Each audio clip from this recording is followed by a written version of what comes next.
Magandang araw mga kakayod, nandito na naman po ang inyong kakayod Vincent, ang inyong kasama, ang inyong kaibigan dito sa ibang bansa para maghatid na naman po sa atin ng mga kwento, ganap, buhay-buhay at mga pang-araw-araw na ginagawa ng OFW na sigurado pong mapagkukunan ng bagong kaalaman, aral at mga pamamaraan po na magamit ng ating mga kakayod dyan sa Pilipinas. Nag-a-apply na, natanggap na yung iba at may papaalis na po para makapagtrabaho dito sa ibang bansa. Greetings po muna tayo mga kakayod sa lahat po ng OFW sa anong parte ng mundo dito po sa may Saudi Arabia at sa lahat po ng ating mga kakayod dyan sa Pilipinas na patuloy pong nanonood, sumusubaybay, tumatangkilik at sumusuporta po sa ating bawat vlog. Mga kakayod, pag-uusapan lang natin ngayon yung mga hindi magandang attitude or asal ng mga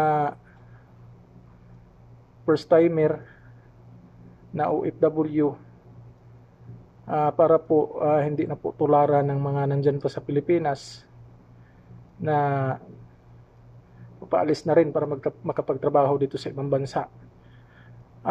Una mga kakayod, yung wala sa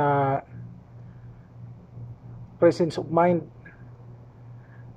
Problema yan mga kakayod pag first timer ka, una mong pagtrabaho dito sa ibang bansa kung wala ka pong presence of mind, dahil iba't iba po yung mga lahi na nakakasama mo, iba't ibang salita yung ma-encounter mo, iba't ibang dialect at iba't iba po yung mga ugali ng bawat kasama na makiasalamuha mo dito. So dapat attentive ka, may presence of mind ka, mabilis kang mag-pick up kung ano yung ibig sabihin ng utos nila, at saka dapat meron kang self-instinct kung ano yung mga pakiramdam ng kasama mo para mabilis kang makapag-adjust, madali kang matuto at mapagaan at saka stress-free yung magiging trabaho mo, lalo na sa yung mga first months sa pagtatrabaho dito sa ibang bansa.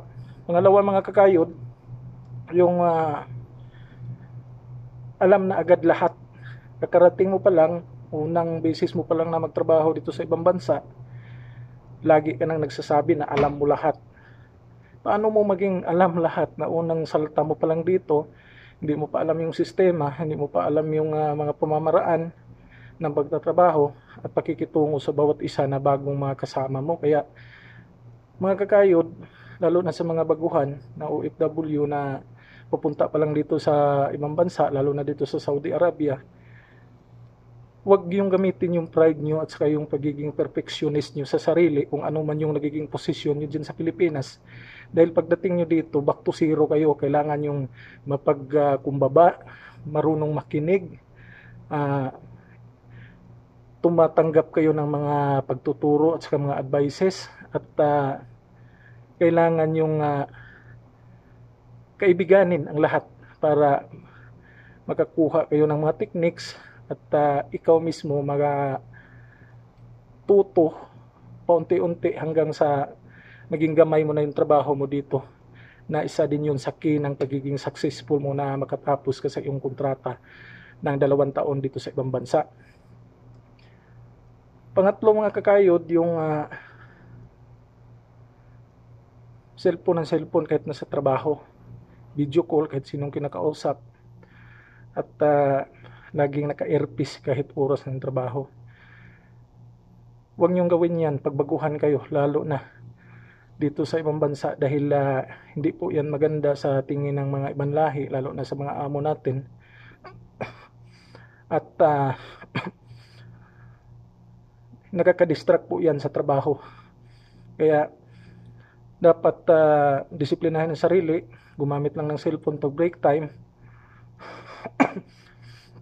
at tumawag lang kung tapos na yung 9 hours duty, at kung ikaw ay wala na pong ginagawa, lalo na po sa oras ng trabaho, para hindi ka magkamali, hindi ka mapagalitan, at hindi ka po maging masama sa tingin ng ibang lahi. Bago tayo pupunta sa pang-4 hanggang sa pang-5 mga kakayod, kung meron ka pong maidagdag, masabi, please comment po sa baba para makita natin ang iyong saloobin, mabasa natin. At meron pong bagong kaalaman ang makuha sa ating mga first timer na paalis na po papunta dito sa ibang bansa.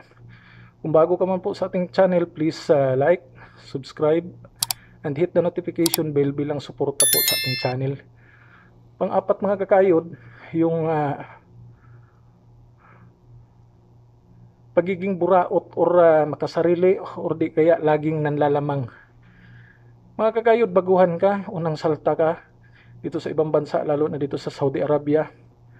Makisama ka ng maayos sa iyong kapwa, sa iyong mga katrabaho, sa iyong amo, para makita nila na may maganda kang foundation ng iyong pag-uugali. Hindi ka masabihan ng masama, hindi ka ma-misjudge, at hindi ka takaw-away dito sa ibang bansa na naging dahilan ng pagkamatay mo o pagka-uwi mo dyan sa Pilipinas na hindi mo nabuo yung mga pangarap para sa iyong pamilya. Panlima at panghuli mga kakayod, na hindi magandang attitude na nakita natin dito sa mga baguhan na dumating dito sa ating kumpanya, yung pagsisiraan ng mga kasamahan nila. Dapat magtulungan, dapat intindihin kung ano yung pagkukulang ng isa, mag-usap kung ano yung problema, at magkaroon ng magandang communication sa isa't isa, sa kasama sa bahay, sa trabaho at sa iyong amo, para walang problema at may tawid mo yung 2 taon ng matiwasay at tahimik. Mga kakayod, kung may hindi man tayo napag-usapan na maidagdag nyo or dapat natin na masabi, put it in your comment at we will accept this one, and we will be happy if you will impart your knowledge and comments. Mga kakayod, ang buhay po ng isang OFW ay nag-umpisa sa pagiging first timer. Dapat bukas ang iyong isipan, ang iyong puso, para po sa lahat ng mga bagay na matutunan natin, para din po sa ating pag-grow at pag-mature po dito sa ibang bansa. Hanggang dito na lang mga kakayod. God bless us all. Maraming salamat.